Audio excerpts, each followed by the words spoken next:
बिस्मिल्लाहिर्रहमानिर्रहीम। अस्सलाम वालेकुम डियर स्टूडेंट्स, कैसे हैं बच्चों? सब ठीक ठाक हैं। आज हम इंशाल्लाह बच्चों कंटिन्यू करने वाले हैं एक्सरसाइज नंबर 14.1, जिसके पहले लेक्चर में हमने पहले 6 क्वेश्चन सॉल्व कर लिए थे। आज हम इंशाल्लाह कंटिन्यू करेंगे क्वेश्चन नंबर 7 से। तो चलें बच्चों स्टार्ट करते हैं। क्वेश्चन नंबर 7 जो है वो है if u is equal to x i plus 2j plus 3k, vector v है i plus y j minus 3k and vector w है minus 2i minus 3j। Represent the sides of a triangle, find the values of x and y। बच्चों तीन vectors आपको given है, कहता है कि ये तीनों वेक्टर्स जो है ना ये ट्राइंगल की साइड्स को रिप्रेजेंट कर रहे हैं। तो आपने क्या करना है, x और y की वैल्यू मालूम करनी है। तो पहले आपने ना ट्राइंगुलर लॉ अंडरस्टैंड किया होगा, जिसको आप हेड टू टेल रूल से एडिशन ऑफ द वेक्टर्स भी कहते हैं बच्चों। ठीक है, मतलब फर्ज कर लें हमारे पास बच्चों एक वेक्टर है, ये वाला फर्ज कर लें वेक्टर है ये u है और एक वेक्टर है v। ठीक है, तो अगर मैंने u और v को ऐड करना है तो हेड टू टेल रूल क्या कहता है बच्चों के पहले वेक्टर की टेल को मिला दें दूसरे के हेड के साथ। तो ये जो नया वेक्टर बना है ये क्या है, u प्लस v। फर्ज कर ले मैं इसको कह देता हूँ कि ये w है। तो इस तरह भी हो सकता है बच्चों कि यहाँ पे v हो, यहाँ पे w हो और यहाँ पे u हो। ठीक है, कुछ भी हो सकता है, लेकिन इन शॉर्ट कुल मिलाकर बात ये होती है कि कोई से दो वेक्टर का सम तीसरे वेक्टर के इक्वल होगा। ठीक है ना, अगर मैंने इसका नाम u रखा है, इसका नाम v, तो u प्लस v जो है वो w के इक्वल आ जाएगा, तीसरे वेक्टर के इक्वल। राइट हैंड रूल को अगर आप ट्राइंगुलर लॉ को फॉलो करते हो तो, राइट हैंड रूल सॉरी कह रहा हूँ, ट्राइंगुलर लॉ इसको कहते हैं या हेड टू टेल रूल कहते हैं। ठीक है, तो अच्छा बच्चों देखें, अब ये बात बस आपने इतनी याद रख लेनी है कि अगर वेक्टर जो है वो ट्राइंगल को रिप्रेजेंट कर रहे हैं तो कोई से दो वेक्टर्स का सम तीसरे वेक्टर के इक्वल होगा। अब यहाँ पे समझ लें कॉमन सेंस यूज करनी है कि आपने देखना है कि किन दो वेक्टर्स को ऐड करने से तीसरा वेक्टर बन रहा है, वो ऑब्जर्वेशन से आपको पता लग जाएगा। मिसाल के तौर पे आप पहले दो वेक्टर्स को जरा ऑब्जर्व करें, एक्स एक्स आई और यहाँ पे आई है, यानी कि क्या बना एक्स प्लस वन। तो कोई चले इसको भी साइड पे करते हैं, 2j प्लस वाई जे, तो ये आएगा 2 प्लस वाई जे और प्लस 3 माइनस 3 0 के।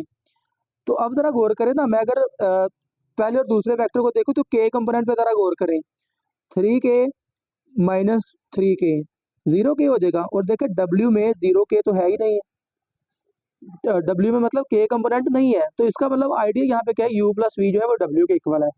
मैं ये आपको बता रहा हूँ कि कोई से दो वेक्टर्स का सम तीसरे के इक्वल होता है। आपने यहाँ पे ऑब्जर्व किया कि u और v को ऐड करने से w बन रहा है। कुछ सिनेरियो में, कुछ क्वेश्चन में v प्लस w भी u के इक्वल हो सकता है, u प्लस w भी v के इक्वल हो सकता है, एंड सो ऑन। बस कुल मिलाकर बात यह है कि बच्चों कोई से दो वेक्टर्स का सम तीसरे के इक्वल होगा। तो आप बच्चों लिखेंगे since u v and w represent the sides of a triangle,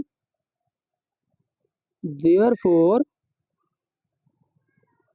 u plus v ये इक्वल आ जाएगा बच्चों w के। ये हमने अंडरस्टैंड किया है कि u प्लस v w के इक्वल हो सकता है। ठीक है, तो एक्चुअली है, क्योंकि आप देखें ना k कंपोनेंट को ऐड करने से k 0 हो रहा है, तो w का k 0 ही है। ठीक है, तो चले बच्चों u प्लस v को ऐड करें आप, तो u की वैल्यू क्या है, x i plus 2j plus 3k और आगे प्लस है बच्चों, और v जो है वो है i प्लस वाई जे और माइनस 3k बच्चों। तो ये इक्वल है हमारे पास माइनस 2i माइनस 3j बच्चों। तो इसको सिंप्लीफाई कर लें, एक्स आई प्लस आई, तो ये आएगा this simplifies that x plus 1i।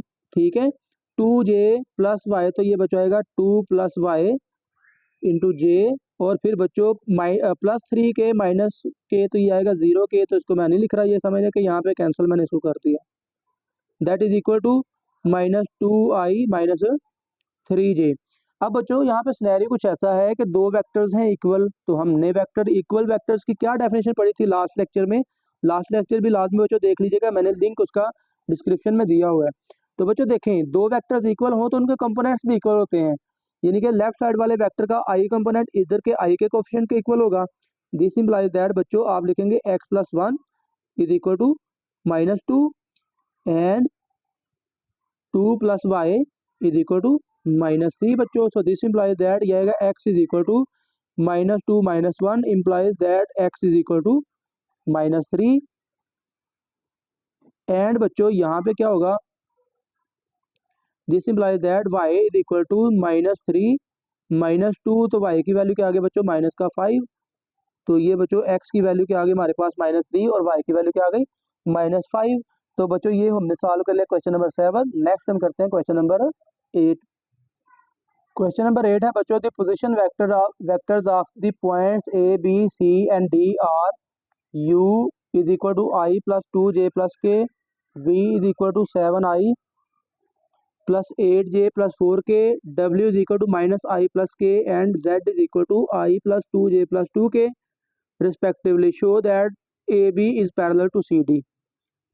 तो बच्चों हम जानते हैं पैरेलल वेक्टर की डेफिनेशन क्या हमने पढ़ी है लास्ट लेक्चर में। लास्ट लेक्चर लाजमी बच्चों देखिएगा कि दो वेक्टर्स पैरेलल हों तो वो एक दूसरे के स्केलर मल्टीपल होते हैं। तो अब ए बी और सी डी जब हम फाइंड करेंगे ना, तो वो आप देखेंगे ना, तो वो बन जाएंगे हमारे पास scalar multiple of each other, यानी कि एक वेक्टर को किसी नंबर से मल्टीप्लाई करने से दूसरा बन रहा होगा। तो ऐसा सिनेरियो बन गया तो हम कहेंगे कि ये वेक्टर्स क्या हैं, पैरेलल हैं। अब देखिए बच्चों पोजीशन वेक्टर्स का यहाँ पे जिक्र है, तो पोजीशन वेक्टर ऑफ ए जो है ना उसको ओ ए से डिनोट करते हैं। पोजीशन वेक्टर की डेफिनेशन भी लास्ट लेक्चर में हमने डिटेल से डिस्कस की थी। क्या थी? ऐसा वेक्टर जिसका स्टार्टिंग पॉइंट क्या हो, ओरिजिन। तो अगर ये पॉइंट ए का पोजीशन वेक्टर है तो बेसिकली इसका नाम क्या है, ओ ए। ठीक है, तो मैं यहाँ पे ना पहले सबके नाम जरा दोबारा लिख देता हूँ।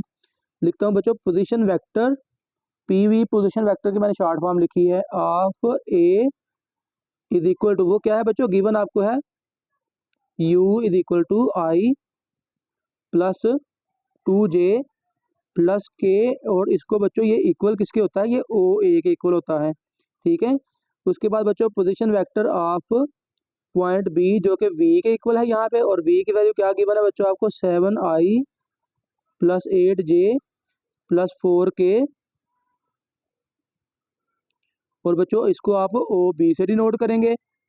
पोजीशन वेक्टर ऑफ सी जो है इसको w से रिप्रेजेंट किया गया यहाँ पे, और ये बच्चों -i प्लस के, और इसको हम क्या कर लेंगे बच्चों ओ सी से डिनोट कर लेंगे।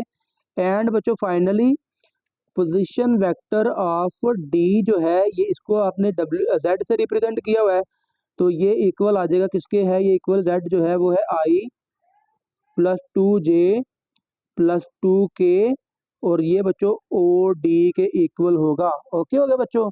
तो अब आपने क्या प्रूव क्या करना है कि A B parallel to C D. तो पहले आप ए बी मालूम करेंगे और फिर सी डी मालूम करेंगे, और देखेंगे कि दोनों एक दूसरे के स्केलर मल्टीपल बन जाएंगे। ठीक है, नाउ बच्चों मैं फाइंड करता हूँ ए बी, और वेक्टर ए बी जो है बच्चों ये इक्वल होता है ओ बी माइनस ओ ए के। ठीक है बच्चों, तो ए बी वेक्टर जो है वो हमारे पास क्या आ जाएगा, या आसान अल्फाज में बच्चों आप इसको ऐसे भी याद रख सकते हो कि ए बी जो है समझ लें कि पॉइंट ए से बी तक वेक्टर है ना, तो इनिशियल पॉइंट समझ लें ए है और फाइनल पॉइंट क्या है बी, तो आपने पॉइंट बी में से ए को माइनस करना होता है। ठीक है, तो लास्ट लेक्चर में पोजीशन वेक्टर का भी जिक्र है, वहाँ पे इसको ज़रा देख लीजिएगा आपको समझ आ जाएगी। लेकिन इन शॉर्ट समझ लें कि वेक्टर पोजीशन वेक्टर बी में से पोजीशन वेक्टर ए को माइनस करने से ए बी आपको मिल जाएगा। ठीक है, ओ बी की वैल्यू क्या है बच्चों, वो है 7i plus 8j plus 4k minus O A पहला वेक्टर बच्चों i plus 2j plus k, और बच्चों ये हमारे पास आ जाएगा ए बी जो है ये इक्वल आ जाएगा बच्चों 7i plus 8j plus 4k minus I minus 2j minus K, और ये बच्चों हमारे पास आ जाएगा this implies that A B vector is equal to 7i minus I, तो बच्चों ये आ गया 6i, और फिर बच्चों ये हमारे पास क्या आ जाएगा 8i माइनस 2, तो ये आएगा बच्चों प्लस का 6j, और 4 माइनस 1 तो ये आएगा प्लस का 3k। ठीक है, और यहाँ से आप 3 कॉमन तो बेशक अभी निकाल लीजिए। ओके, तो 3 कॉमन बच्चों निकालेंगे तो ये हमारे पास आ जाएगा A B is equal to 3 common निकाला तो ये आ गया 2i प्लस 2j और प्लस k, और इसको आपने कह देना इक्वेशन नंबर 1। अब हम फाइंड कर लेंगे ए बी के बाद सी डी।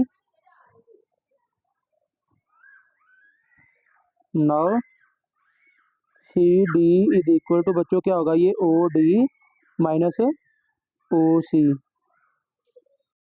तो बच्चों ओ डी और ओ सी की वैल्यू पुट कर ले। This implies that C D is equal to O D की वैल्यू है i plus two j plus two k, i plus two j plus two k minus O C की value है बच्चों minus I minus plus के। ठीक है, तो बच्चों अब आप इसको सिंप्लीफाई करेंगे तो ये आएगा C D is equal to i plus two j plus two k plus i, और ये बच्चों आ गया माइनस के।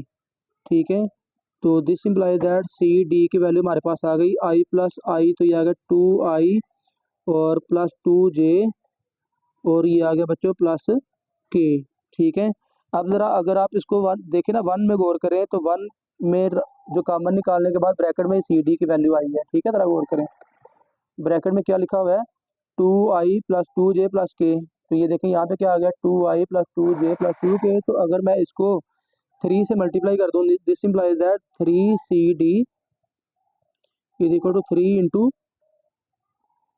To i plus two j plus के।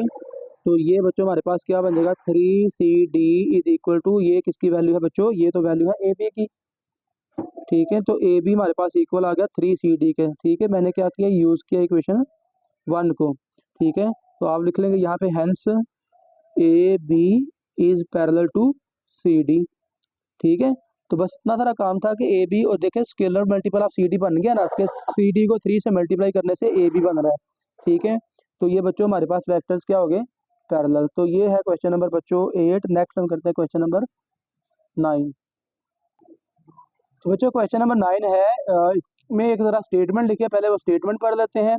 We say that two vectors v and w in the space are parallel if there is scalar c such that v बराबर c डब्ल्यू। तो बेसिकली पैरेलल वेक्टर की definition लिखी हुई है जो हमने पढ़ी भी है कि एक वेक्टर दूसरे का स्केलर मल्टीपल हो तो हम कहते हैं कि वेक्टर्स क्या है, पैरेलल।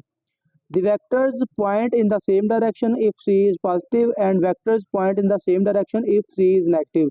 तो पहले लेक्चर में देखिएगा, वहाँ पे हमने पैरेलल लेक्चर की यही बातें पैरेलल वेक्टर की यही बातें डिटेल से डिस्कस कर रखी हैं। ओके हो गया बच्चों। तो अगर आप किसी वेक्टर को पॉजिटिव नंबर से मल्टीप्लाई करें तो वो उसी डायरेक्शन में जो है वो पैरेलल होगा, और अगर नेगेटिव नंबर से मल्टीप्लाई करते हैं तो वो डायरेक्शन विल बी अपोजिट। तो क्वेश्चन ए, चार इसके पार्ट्स हैं, ए बी सी और D.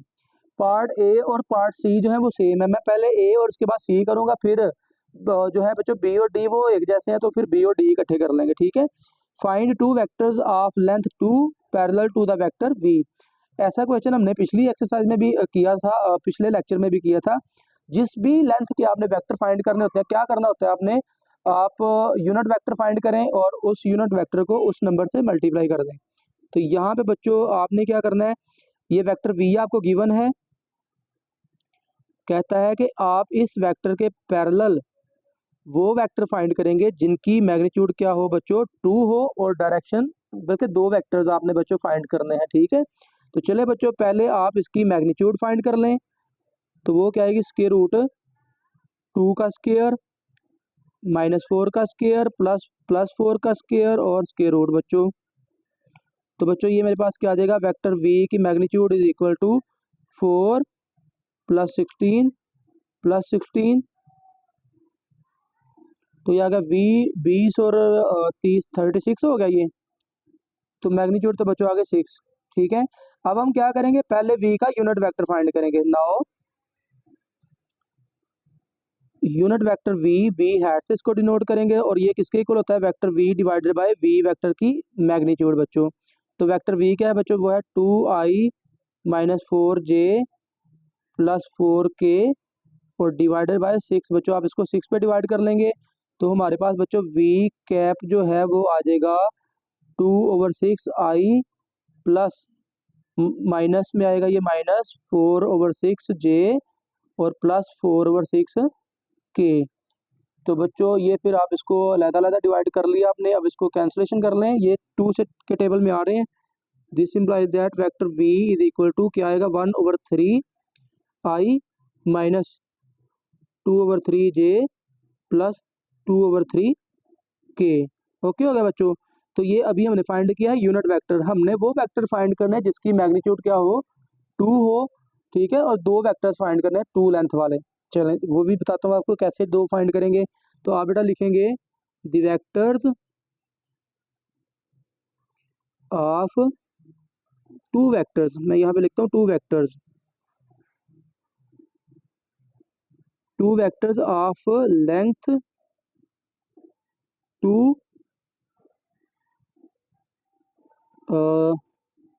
2 parallel to v are. और वो क्या होंगे बच्चों, वो होंगे एक तो वो होगा 2 वी कैप, ठीक है। और दूसरा क्या होगा, दूसरा बच्चों होगा -2 वी कैप। ये बात भी ध्यान में रखिएगा, याद रखें कि वेक्टर 2 वी या -2 वी, इनकी लेंथ फाइंड करें, मैग्नीट्यूड फाइंड करें, तो दोनों की मैग्नीट्यूड सेम आएगी, 2 ही आएगी। तो बच्चों मैं क्या करता हूँ, पहले 2 वी फाइंड करता हूँ, और यानी कि वेक्टर वी को 2 से मल्टीप्लाई करके वी हैट को, ठीक है, 1/3 i -2/3 j प्लस 2/3 k। तो बच्चों ये मेरे पास क्या आएगा, 2 v hat is equal to 2/3 i -4/3 j plus 4/3 k। ठीक है बच्चों, तो ये एक आंसर हो गया। एंड बच्चों और दूसरा क्या है, -2 वी कैप, ठीक है। तो -2 से मल्टीप्लाई करते मैं डायरेक्ट अब करता हूँ, तो बच्चों ये आएगा -2/3 i माइनस माइनस प्लस हो गया। तो ये आ गया बच्चों, 2 से मल्टीप्लाई करेंगे तो 4/3 j, और -2 से मल्टीप्लाई करेंगे तो बच्चों ये आएगा -4/3 k। ठीक है बच्चों, तो ये हो गया आंसर नंबर 2। तो बच्चों हमने 2 वेक्टर फाइंड कर लिए जिनकी मैग्नीट्यूड क्या है, 2 है बच्चों। ठीक है, तो ये हो गया बच्चों पार्ट ए। नेक्स्ट मैं इसका पहले करूंगा पार्ट नंबर सी बच्चों। चले पार्ट सी करते हैं बच्चों। सी पार्ट है, कहता है find a vector of length 5 in the direction opposite that of v. Vector v आपको बच्चों गिवन है i -2j प्लस 3k। आपसे कह रहा है कि आपने लेंथ 5 का वेक्टर फाइंड करना है, लेकिन इसकी डायरेक्शन क्या होगी, वो अपोजिट होगी। तो बच्चों तरीकाकार वही है, आप पहले इस वेक्टर का यूनिट वेक्टर फाइंड करेंगे और फिर उसको 5 से मल्टीप्लाई करेंगे।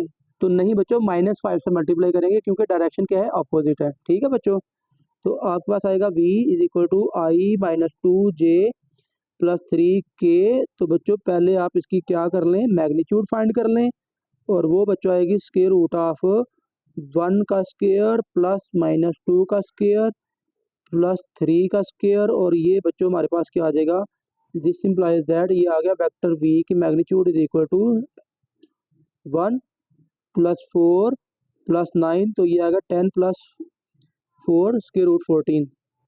ठीक है, तो ये बच्चों हमारे पास लेंथ कितनी आ गई इसकी, 14। तो अब हमने क्या करना है, यूनिट वेक्टर फाइंड करना है बच्चों। ठीक है, तो चलिए यूनिट वेक्टर कैसे फाइंड करेंगे, वेक्टर v को उसकी मैग्नीट्यूड पर डिवाइड करके। ठीक है, now v hat is equal to, किसके इक्वल आएगा बच्चों, v vector divided by v की मैग्नीट्यूड। तो वेक्टर v क्या है बच्चों, i -2j plus 3k divided by square root 14। तो बच्चों इसको मैं अलग अलग डिवाइड कर लेता हूँ, तो ये क्या आएगा, vector v hat is equal to बच्चों ये आएगा 1 over square root 14 i -2 over square root 14 j plus 3 over square root 14 k। ठीक है बच्चों, तो ये अभी आया है यूनिट वेक्टर। हमने वो वेक्टर फाइंड करना है जिसकी लेंथ 5 हो और डायरेक्शन अपोजिट हो। ठीक है बच्चों, तो आप लिखेंगे so the vector of length 5 in the direction opposite that of v is, और वो क्या होगा बच्चों, वो होगा -5v कैप। ठीक है, तो बच्चों फिर आप लिखेंगे this implies that -5v cap. तो आप v कैप को -5 से मल्टीप्लाई कर दें बच्चों, तो ये आएगा 1 over square root 14 i -2 over square root 14 j plus 3 over square root 14 के बच्चों। और फिर आप इसको -5 से मल्टीप्लाई बच्चों कर लेंगे। ठीक है। सो दिस इम्प्लाइज दैट बच्चों -5v cap is equal to -5/√14 i minus minus plus हो गया 10/√14 जे और ये आ गया -15/√14 इंटू के और इसको आप कह देंगे ये इसका आंसर है बच्चों। ठीक होगा बच्चों, ये हो गया ए पार्ट और ये पार्ट हो गया सी सॉल्व। तो ए और सी हमने कर लिए। नेक्स्ट हम करते हैं बच्चों बी और डी, क्योंकि बी और डी इकट्ठे जो है वो एक जैसे हैं। तो नेक्स्ट बच्चों मैं करता हूँ पार्ट नंबर इसका बी। तो बच्चों पार्ट बी जो है कहता है find the constant a so that the vectors v is equal to i minus 3j plus 4k and डब्ल्यू वेक्टर है a I plus 9j minus 12k। तो बच्चों ये कहता है कि ये वेक्टर्स क्या है, पैरेलल हैं। ठीक है, तो आपने ए की वैल्यू निकालनी है। तो बच्चों क्वेश्चन नंबर 9 की अगर आप स्टेटमेंट दोबारा देखें ना, तो इसमें आपको वेक्टर की पैरेलल वेक्टर की डेफिनेशन उसने बताई थी कि such that v vector is equal to c डब्ल्यू। अगर दो वेक्टर v और w पैरेलल हैं तो क्या होगा, v बराबर सी डब्ल्यू होगा। ठीक है, तो आप यहाँ पे लिखेंगे बच्चों सिंपल सोल्यूशन, डायरेक्ट आप इसका लिख सकते हो solution. Since v is parallel to w therefore क्या होगा, v बराबर आएगा बच्चों सी डब्ल्यू के इक्वल आ जाएगा, v is equal to c डब्ल्यू। तो बच्चों आपने क्या करना है, v c एक स्केलर है तो v और w की वैल्यू पुट करें और सिंप्लीफाई करके आप a की वैल्यू निकाल लें। This implies that vector v किसके इक्वल है बच्चों, वो है i minus 3j plus 4k is equal to c into डब्ल्यू की वैल्यू क्या है बच्चों, ए आई प्लस 9j माइनस 12k।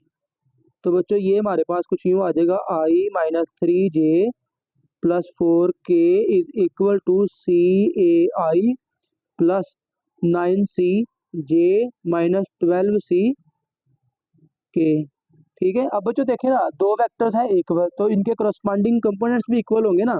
ठीक है, तो आप यहाँ पे से फिर बच्चों लिख सकते हो, यहाँ पे i के साथ क्या है 1 is equal to C a, इसको आप कहेंगे equation number 1, minus 3 is equal to 9c। ठीक है, इसको बेशक 2 कह लें या डायरेक्ट यहाँ से अब c की वैल्यू देखें आपको मिल सकती है, मतलब कि 9 इधर आके डिवाइड हो गया तो ये क्या बनेगा बच्चों, ये आएगा -3/9 इज इक्वल टू सी। तो दिस इम्प्लाइज दैट सी की वैल्यू क्या आ गई -1/3। तो आप इसको पुट कर दें इन 1। ठीक है, आप इसको बच्चों 1 में पुट कर लें। सो दिस इम्प्लाइज दैट क्या होगा, 1 इज इक्वल टू सी की वैल्यू क्या है बच्चों -1/3 इंटू ए। तो क्रॉस मल्टीप्लाई कर लें बच्चों, तो ये क्या आएगा 3 इधर आकर मल्टीप्लाई हो गया तो -3 आ गया इज इक्वल टू ए। तो ए की वैल्यू बच्चों क्या आ गई -3a, ओ सॉरी -3, ए की वैल्यू क्या आ गई बच्चों -3। तो सेम एज इट इज जो है बच्चों वो है इसका डी पार्ट। तो चले फटाफट से पार्ट डी भी कर लेते हैं। पार्ट डी है बच्चों find a and b so that the vectors 3i minus j plus 4k and a I plus B J minus 2k are parallel. तो बच्चों दो वेक्टर्स आपको गिवन है, कहता है कि ये पैरेलल है तो आपने ए और बी की वैल्यू निकालनी है। तो बच्चों सेम एज इट इज ये पार्ट ए की तरह है, मैंने वेक्टर्स का नाम वी और डब्ल्यू रख लिया और क्योंकि वी और डब्ल्यू पैरेलल है तो डेफिनेशन के अकॉर्डिंग जो एक्चुअली क्वेश्चन में गिवन भी है, तो क्योंकि v और w पैरेलल है therefore v will be equal to c डब्ल्यू। तो बच्चों आप v और w की वैल्यू पुट करेंगे और सिंप्लीफाई कर लेंगे, 3i minus J plus 4k is equal to C और w A I plus B J minus 2k।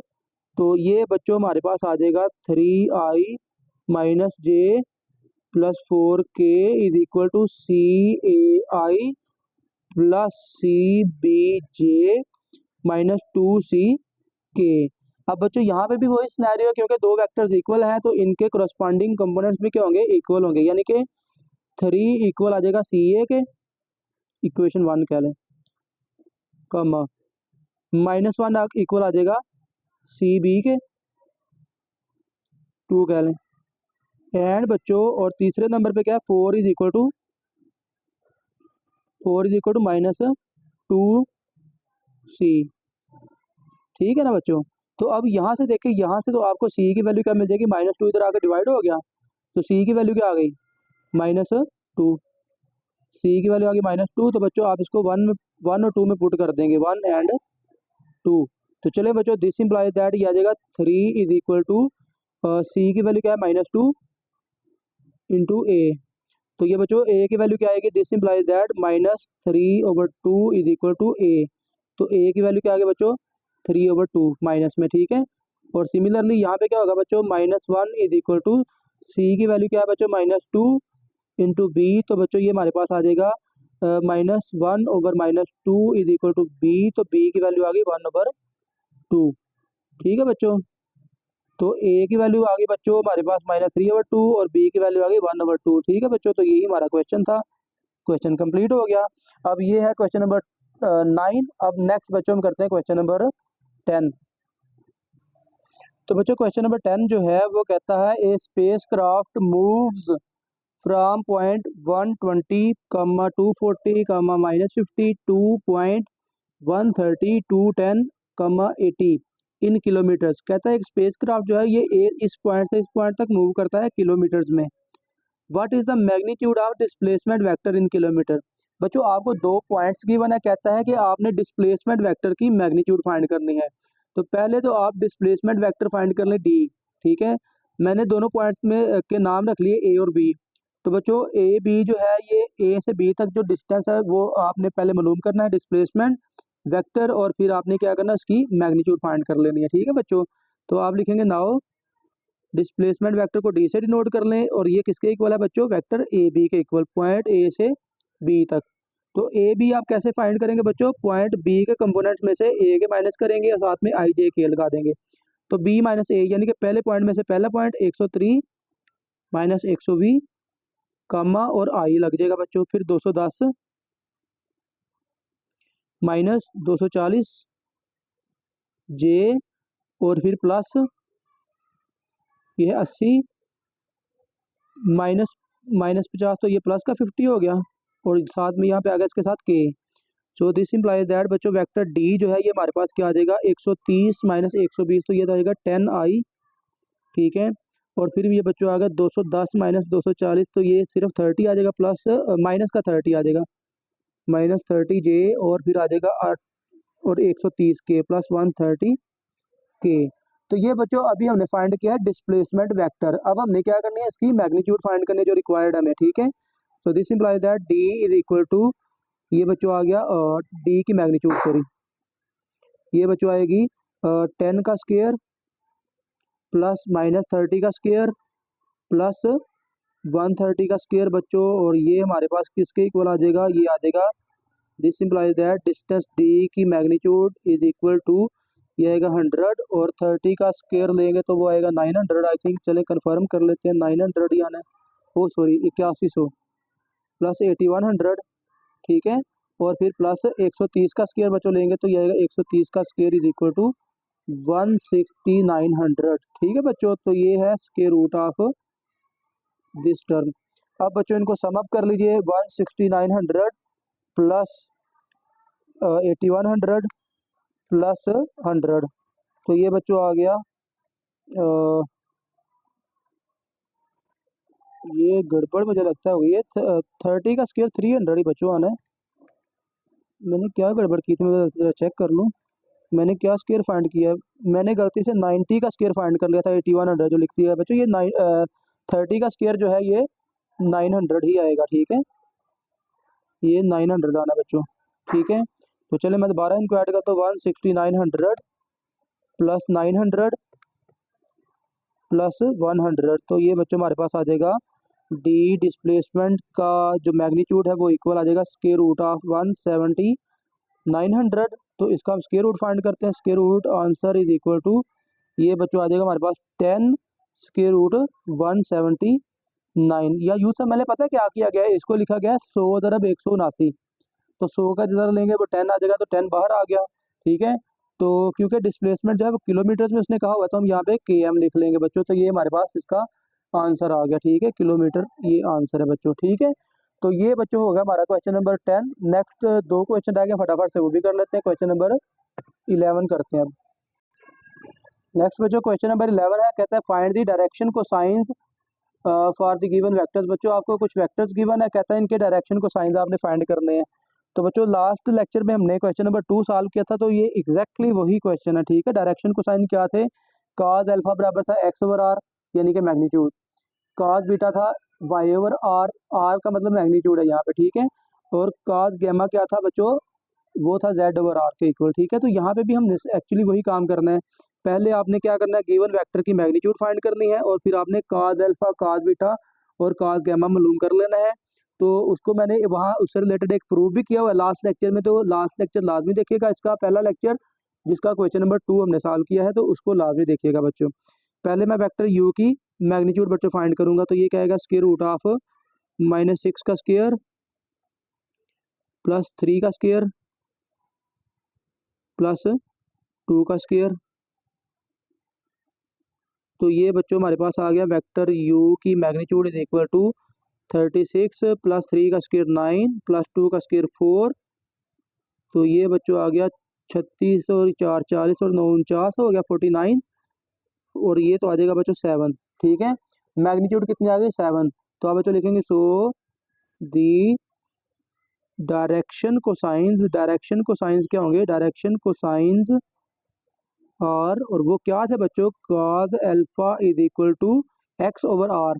X यहाँ पे क्या है, चले मैं एक स्टेप में एक्स ओवर आर ही लिखता हूँ, और आर की जगह पे बस मैं यहाँ पे यू की मैग्नीट्यूड लिखूंगा, comma cos beta is equal to y over r, यहाँ पे यू की मैग्नीट्यूड आएगा, and cos gamma is equal to, तो बच्चों cos gamma is equal to क्या आएगा, z over magnitude of vector u। तो बच्चों हमारे पास cos अल्फा की वैल्यू फिर क्या आएगी, x कोएफिशिएंट क्या है वेक्टर का, -6 ओवर 7,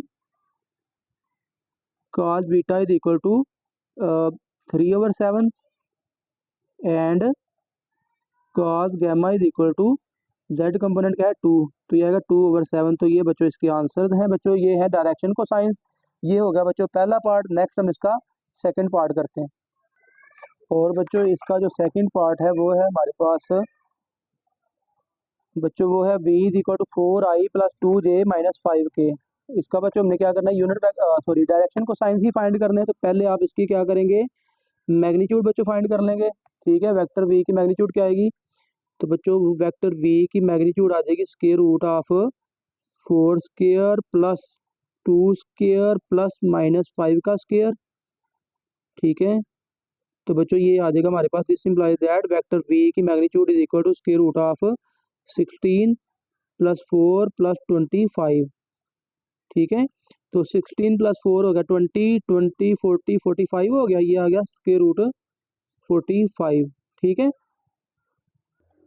तो स्क्वायर रूट 45 को बच्चों आप लिख सकते हो vector v is equal to 9 × 5 लिखा जा सकता है ना इसको, 9 × 5 45 को, ठीक है ना। तो ये आ जाएगा हमारे पास 3 स्क्वायर रूट 5। एक तो ये काम कर सकते हो, या डायरेक्ट भी आप बच्चों कर सकते हैं। क्या कर सकते हो, डायरेक्ट देखें 45 लिखें कैलकुलेटर पे, स्क्वायर रूट 45 इक्वल दबाइए तो 3 टाइम्स स्क्वायर रूट 5 आपको मिल जाएगा, ठीक है। डायरेक्ट कैलकुलेटर भी आप यूज़ कर सकते हो। अब बच्चों हमने क्या करना है, डायरेक्शन को साइंस फाइंड करते हैं, ठीक है। तो आप लिखेंगे सो दी डायरेक्शन कोसाइंस और वो क्या होंगे बच्चों, वो होंगे cos alpha is equal to x over vector v की magnitude, y over vector v की मैग्नीट्यूड, और cos बीटा यहाँ पे is equal to cos beta, चले मैं यहाँ पे लिख देता हूँ, and cos gamma is equal to z over vector v की मैग्नीट्यूड, ठीक है बच्चों। सो दिस इंप्लाइज दैट आपको cos अल्फा की वैल्यू क्या मिलेगी, cos alpha is equal to x component क्या है 4 over 3 square root 5, cos beta जो है ये बच्चों आ जाएगा 2 ओवर 3 स्क्वायर रूट 5, एंड बच्चों cos गैमा जो है ये आपको मिल जाएगा -5 ओवर 3 स्क्वायर रूट 5। तो एक स्टेप चाहो तो और भी कर सकते हो, आप इसको रैशनलाइज कर लीजिए बच्चों। तो यहाँ इतना भी छोड़ दें तो काम चल जाएगा, मुश्किल नहीं है, ये आपका आंसर चल जाएगा। या चलें अगर आप cos गैमा को सॉल्व फर्द करने कर भी लेते हो, तो ये रैशनलाइज करेंगे ना, तो cos गैमा की वैल्यू पता क्या मिलेगी आपको, ये आएगा नेगेटिव स्क्वायर रूट 5 ओवर 3। आप यूँ समझ लीजिए कि ऊपर जो 5 है ना, उसको मैंने लिख लिया square root 5 multiply by square root 5, तो एक स्क्वायर रूट 5 कट जाएगा, तो ये बच्चों हमारे पास क्या आ जाएगा, स्क्वायर रूट 5/3। ओके हो गया बच्चों, तो ये डायरेक्शन को साइन ऐसे भी आ गया। तो ये हो गया सेकंड पार्ट। नेक्स्ट हम इसका लास्ट पार्ट जो है क्वेश्चन का, थर्ड पार्ट वो कर लेते हैं बच्चों।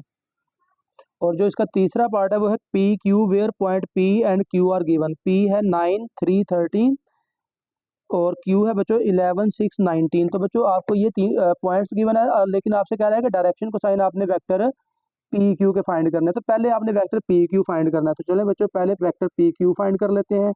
तो वो क्या आएगा बच्चों, आसान सा कॉन्सेप्ट है बच्चों। सॉल्यूशन में पहले आप फाइंड कर लेंगे पी क्यू। और पी क्यू कैसे फाइंड करेंगे, पॉइंट क्यू में से पी को माइनस करेंगे। क्यू पॉइंट क्या है, ये आएगा 11 माइनस 9। एक्स कंपोनेंट में से एक्स कंपोनेंट को माइनस करेंगे तो आई लिख देंगे, प्लस 6 माइनस 3, वाई में से वाई माइनस करेंगे और साथ में लिख देंगे जे, और फिर जेड कंपोनेंट में से Z component, plus 19 minus 13 into के। तो ये बच्चों हमें वेक्टर मिल जाएगा, वेक्टर पी क्यू। तो वेक्टर पी क्यू बच्चों हमारे पास आ गया, ये आ गया 2i, ठीक है, प्लस 3j, और फिर बच्चों आ गया प्लस का 6k, ठीक है। तो अब बच्चों वेक्टर जो आपने जिसकी यूनिट डायरेक्शन को साइंस फाइंड करने हैं वो आपको मिल गया।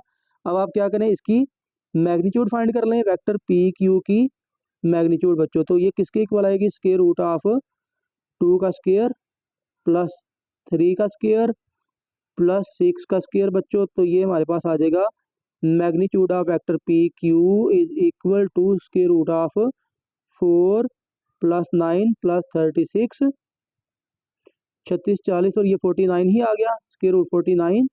और इसका स्क्वायर रूट लेंगे तो वो क्या आ जाएगा 7। तो बच्चों आप लिखेंगे so the direction cosines are, और वो क्या है बच्चों, cos alpha is equal to x over magnitude. यहाँ पे क्या है, पी क्यू की मैग्नीट्यूड, ठीक है। और काज बीटा जो है बेटा वो आ जाएगा हमारे पास Y over magnitude of P Q and cos gamma is equal to Z over magnitude of P Q vector, ठीक है बच्चों।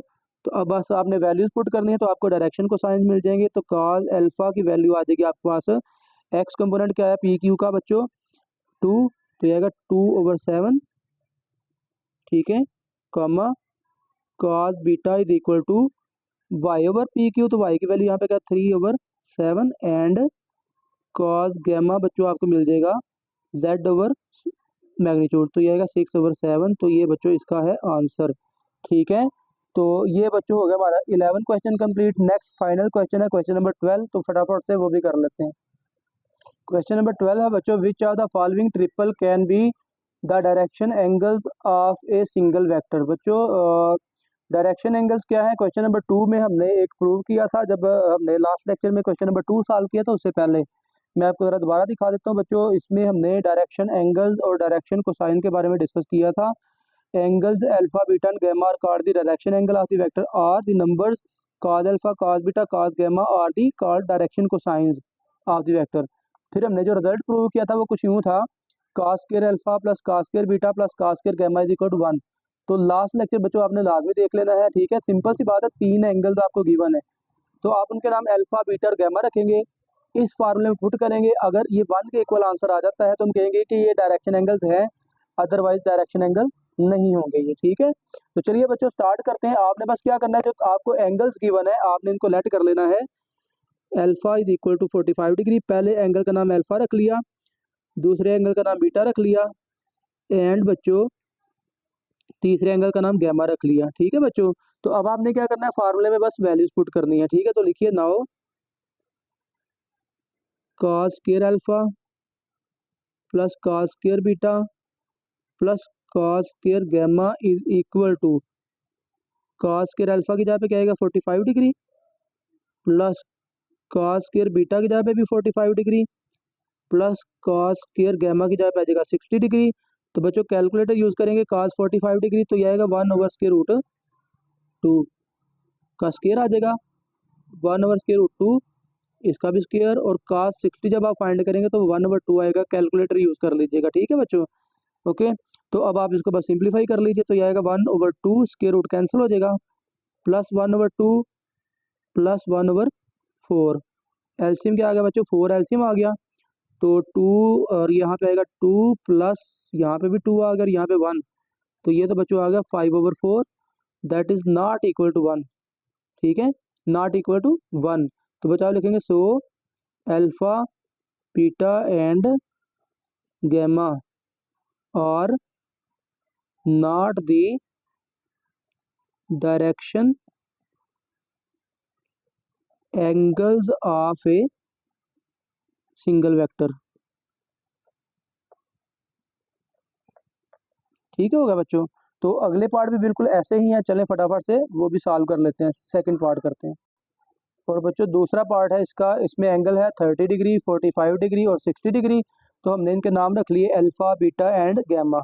तो बच्चों अब आपने क्या करना है, बस उसी फार्मूले में वैल्यूज को पुट करना है, cos square alpha plus cos square beta plus cos square gamma is equal to cos square alpha की जगह पे आ जाएगा 30 degree plus cos square beta की जगह पे आ जाएगा 45 degree plus cos square gamma की जगह पे आ जाएगा 60 डिग्री। ठीक है, that is equal to cos 30 बच्चों करेंगे तो स्क्वायर रूट 3/2 आएगा, कैलकुलेटर यूज कर लीजिएगा बच्चों, प्लस cos 45 1/√2 इसका स्क्वायर और प्लस cos 60 जो है ये 1/2, तो इसका भी स्क्वायर आ जाएगा ऊपर। ठीक है, तो ये बच्चों हमारे पास आ गया 3/4 स्क्वायर लेने से 1/2 और प्लस 1/4। एलसीएम ले लीजिए बच्चों, तो एलसीएम क्या आएगा 4, तो ये 4 कैंसिल होगा, तो यहाँ पे तो आ गया 3 + 2 + 1, तो क्या आ गया बच्चों 6/4, नॉट इक्वल टू 1, 1 के इक्वल नहीं आया। तो आप लिखेंगे so alpha beta and gamma are not the direction angles of a single vector. ठीक है बच्चों, तो ये डायरेक्शन एंगल नहीं है बच्चों। तो ये हो गया पार्ट नंबर 2, इसका लास्ट पार्ट है पार्ट नंबर 3, फटाफट से वो भी कर लेते हैं। तीसरा पार्ट है बच्चों 45 डिग्री 60 डिग्री 60 डिग्री। तो लेट कर लें, पहले एंगल का नाम अल्फा, दूसरे का नाम बीटा, तीसरे का नाम गैमा, और फिर बस आपने फार्मूले में वैल्यूज पुट कर लेनी है बच्चों। तो आप यहाँ पे लिखेंगे cos square alpha plus cos square beta plus cos square gamma is equal to cos square alpha, तो ये बच्चों आएगा cos square 45 degree plus cos square 60 degree plus cos square 60 degree बच्चों। तो ये हमारे पास क्या आ जाएगा, cos 45 की वैल्यू बच्चों कैलकुलेटर यूज़ करेंगे तो आपको मिलेगी 1/√2 या 2/√2 भी आप यूज़ कर सकते हो। ठीक है, 2/√2 नहीं, √2/2, ओके। और प्लस 60 की वैल्यू है 1/2 इसका स्क्वायर बच्चों, और cos 60 1/2 इसका भी स्क्वायर बच्चों। तो ये हमारे पास क्या आ जाएगा 1/2 प्लस 1/4 प्लस 1/4, तो इसका एलसीएम लेंगे 4 एलसीएम आएगा, तो ये आएगा 2 + 1 + 1 is equal to 4/4, that is equal to 1। अब ये 1 के इक्वल आ गया है। ठीक है, तो आप लिखेंगे so alpha beta and gamma are the direction angles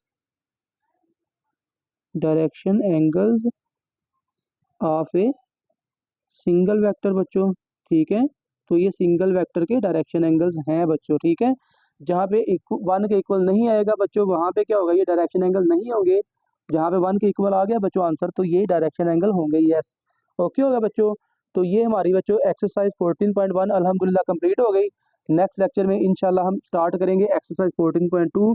अभी तक के आज के लेक्चर में 14.1 के जो पिछला लेक्चर है, कोई भी क्वेश्चन बच्चों है तो कमेंट सेक्शन में लाजमी बताइएगा।